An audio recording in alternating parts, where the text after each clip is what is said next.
here with us today in Innovators and the 35 Latam by MIT Technology Review. Thank you for having us. It's a pleasure. Everyone knows about Hyperloop. What does it mean, Hyperloop, really, for the human beings, for the humankind? Well, so, for us it's really about solving a big problem. And transportation today is, one of the biggest problems. We're in Mexico City, right? I was just in traffic for over an hour. I think only today I probably spent something like 2.5 hours already in traffic. Okay. And so if you look into how we move, we look into mobility, transportation, there's a lot that can be done.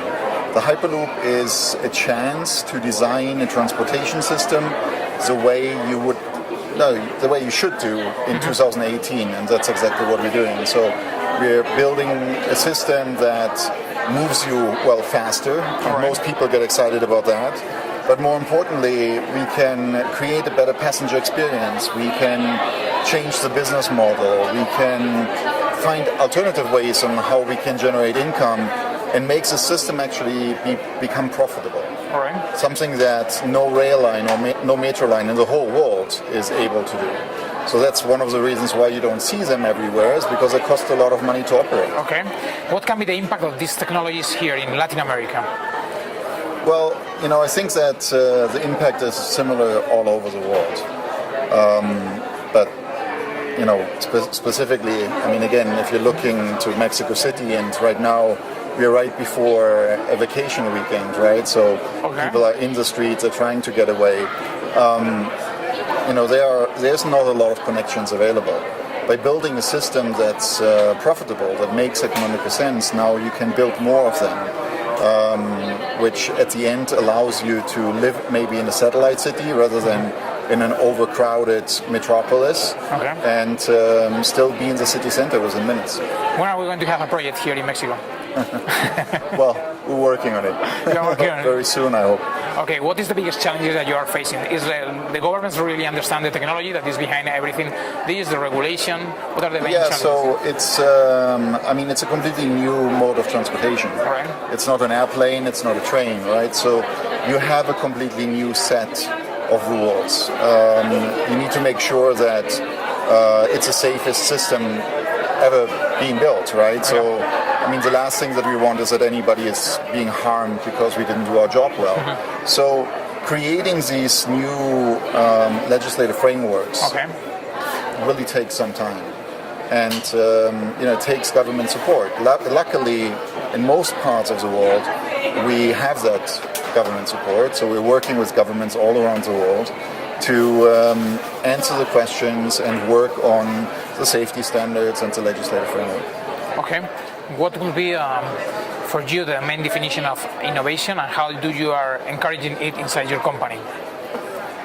Well, I think first of all there's innovation, and then there's disruption. All right. Right. So innovation in general is maybe a little bit easier than disrupting. Innovation just means that you're making something a little bit better from the previous one that you have. When you're disrupting something, now you're changing 1,000-fold.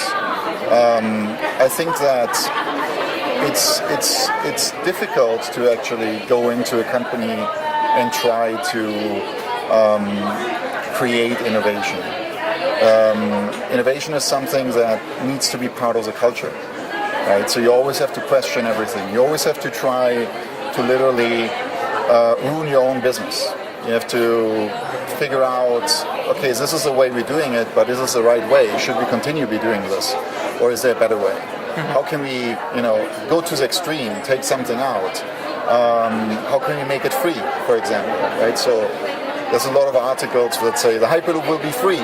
Well, it's not that it will be free, but we believe that there are better alternative ways on how you might actually generate income. So if I take away the ticket and you're not paying for it anymore, how's it going to look?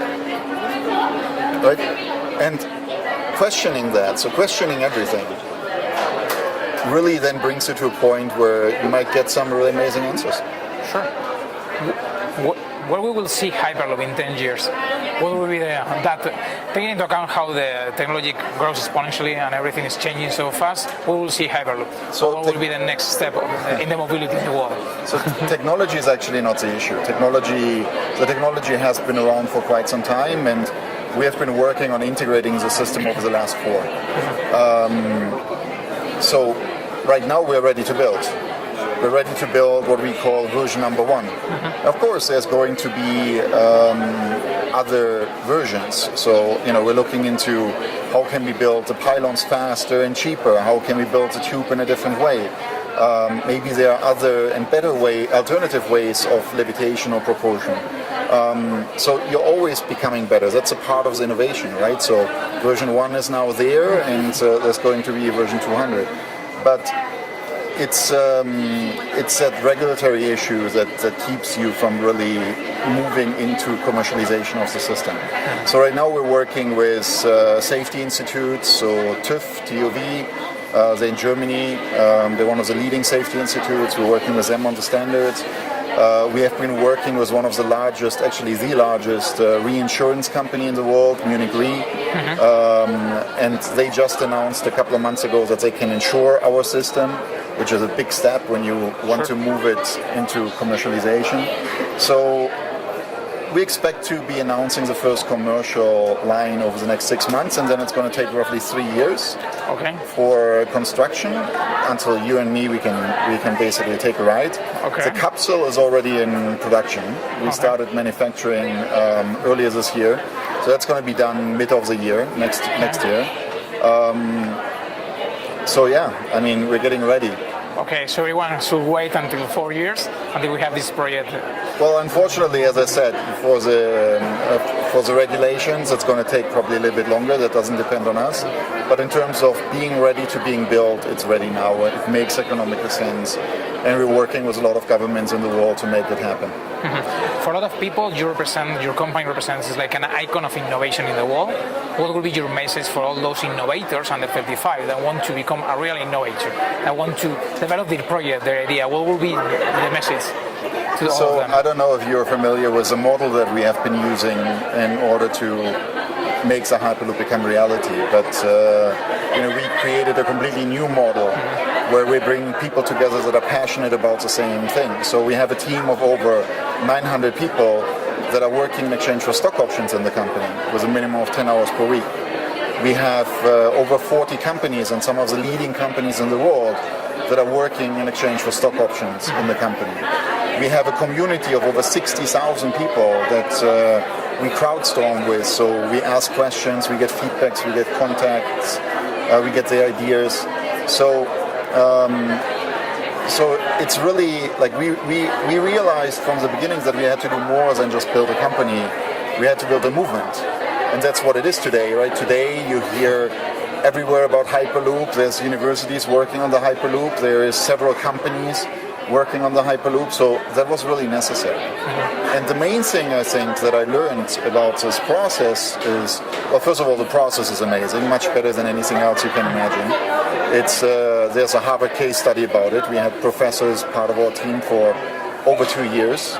But besides that, it's really ask for help.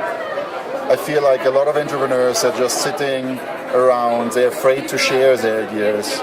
They're afraid to ask that someone joins them. And that's really the big advantage that you have. You can talk to someone.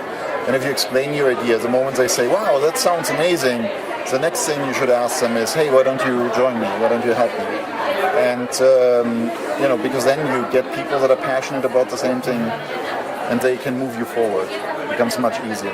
Thank you very much, Dirk. Thank you.